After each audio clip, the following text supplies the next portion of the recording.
ఇప్పుడు నేను నిన్న కూడా మీరు పోలీసులు ఇక్కడ ఉన్నారు, మార్నింగ్ చూపించాను. క్రిమినల్ చేసే పని వాళ్ళు క్రైమ్ చేసి వేరే వాళ్ళ మీద వేస్తారు. ఇక్కడుండే పోలీస్ ఆఫీసర్స్ అడ్మినిస్ట్రేషన్ ఒక అందరికీ నేను చెప్తున్నా, same thing 2019 before elections Vivekananda Reddy murder. First murder జరిగింది,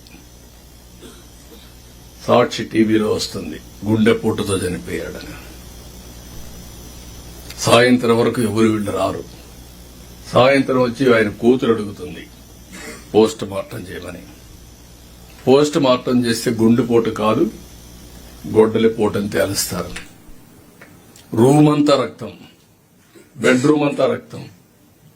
అయినా కూడా ఆ కేసుని గుండెపోటుని చెప్పే ధైర్యం వచ్చిందంటే సాయంత్రానికి మార్చేసి మా తండ్రి లేడు, చిన్నాను కూడా చంపేశారు, నేను అనాథనైపోయానని ఒక సింపతి కార్డు పే చేయడం. నెక్స్ట్ డే కోర్టు పోయి ఈ ఇష్యూ మాట్లాడకూడదని క్యాగ్ ఆర్డర్ తేవడం.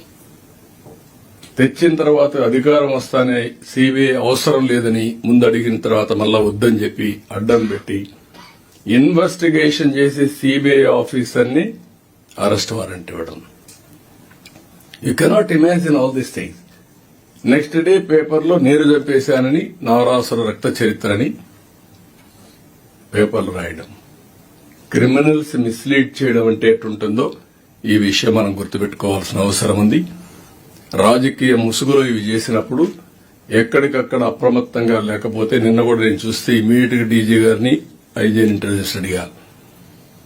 ఒక పోల్ ఎస్ఐ, ఆ ఎస్ఐ వీళ్లు వాళ్ళు గొడవ పడ్డారు, ఛాలెంజ్ చేసుకుని తెలుగుదేశం ప్లస్ వైఎస్ఆర్ కాంగ్రెస్, నేను వెళ్తాను, నేను ఆర్గ్యూ చేస్తానని చెప్పి అతను అంటున్నాడు.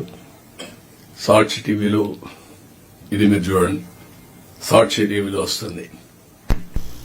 చొక్కా పట్టుకొని వదలండి, వదలండి, వదలండి.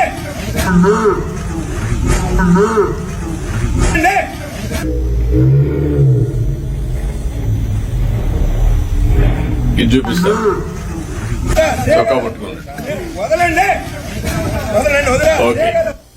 అంటే 36 మంది చంపేశారని ఢిల్లీ పోయి ధర్నా చేస్తారు.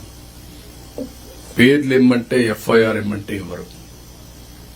ఇది నేను చాలా సీరియస్ గా తీసుకుంటాను. ఎందుకంటే రాజకీయ ముసుగులో నేరాలు చేసి తిరిగి మన మీద వేసే పరిస్థితి వచ్చినప్పుడు ఆ ముసుగు తీయవలసిన బాధ్యత మన మీద ఉంది.